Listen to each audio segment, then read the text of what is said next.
Hey everyone, welcome back to Brown Coat Nerd. Today, I promise you it will be a short video because there's really no way for me to drag this one out.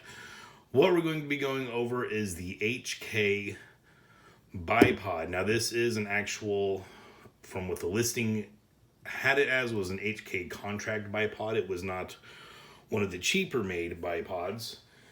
Let's just go ahead and throw it on here real quick because I think it looks cool. So these are fairly easy to put onto your wide handguard HKs that already have your bipod attachment in there. You want to make sure your legs obviously are facing the right direction because you're going to spend a few minutes cussing as to why this didn't fit. I may or may not know that from experience.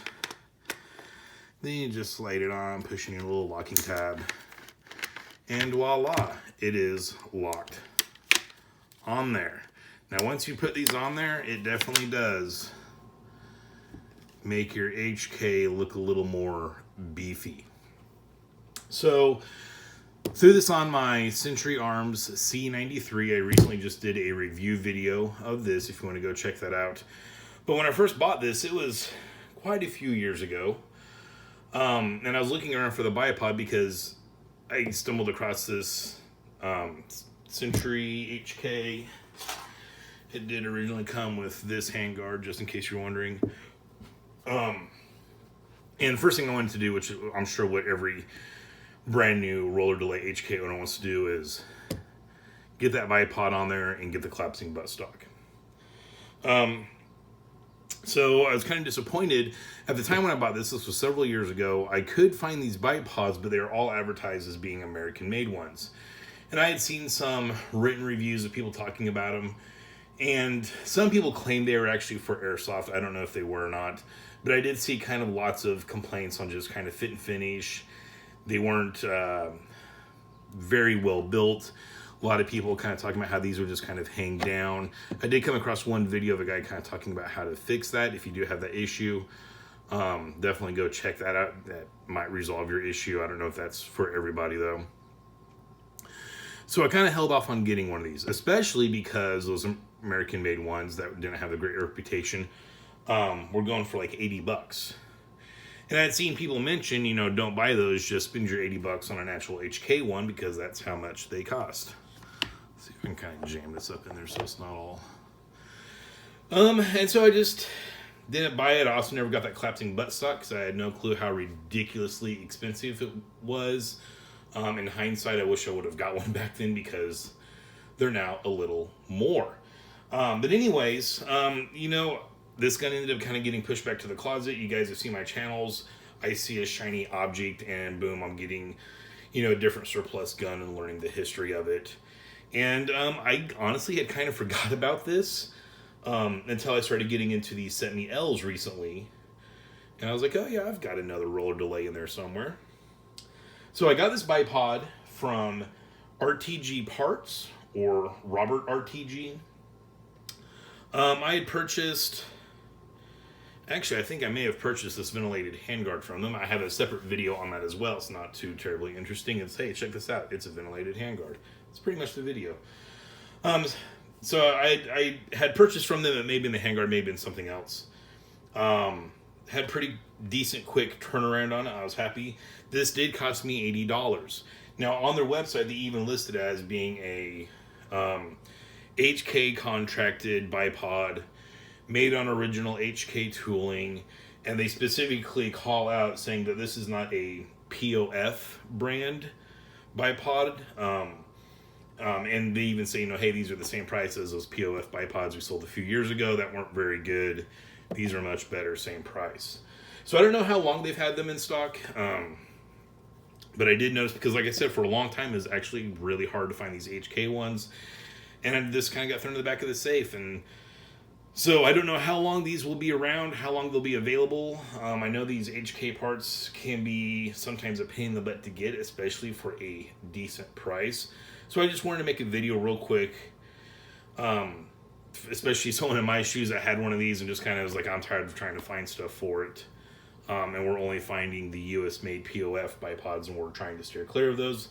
Right now, RTG has them, decent price, same price as the crappy ones, so no hesitation there. Now, when I first got this was extremely, extremely stiff. I actually thought I had to push in on these little releasing tabs to fold them out.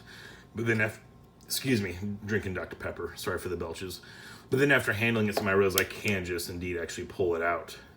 And then you will need to push them in to retract them back in. Now, like I said, it definitely does give it kind of a beefier, more menacing look. Adds a little more chunk to it. Now, one thing that's would be a downside is obviously holding it. You're going to, be having contact directly with the bipod. Now, back here, it's not bad. It's just round. There's no sharp edges. But as you can see, if you tended to hold it way out here, it's going to give you some issues. And it does kind of swing a little bit from side to side, even when it's in the bottom there. I don't think there's any getting around that. That's just the nature of it. So just keep that in mind if that's something that would bug you. Once again, it's not very hard to take off. You just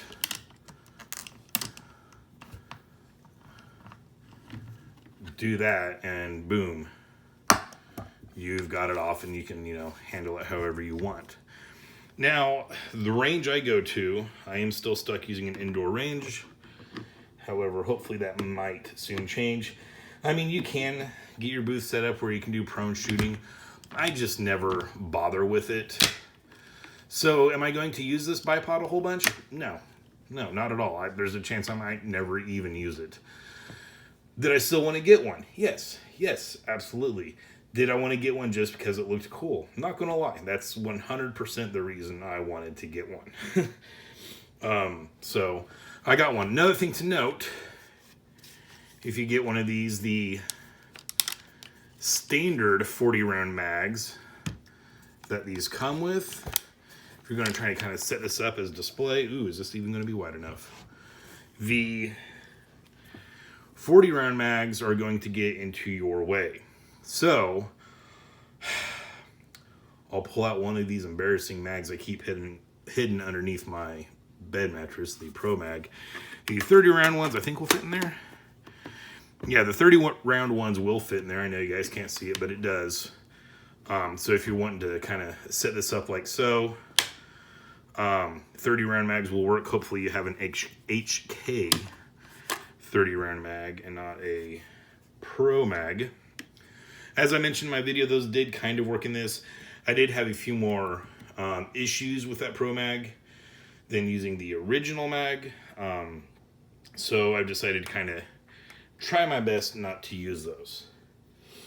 So that's pretty much it, guys. If you've been looking for one of these bipods and wanted to get one but didn't want to get one of the crappy ones, RTG now has them. I don't know if other places got these in stock as well, or if they're the only ones that didn't really look around a whole terrible amount.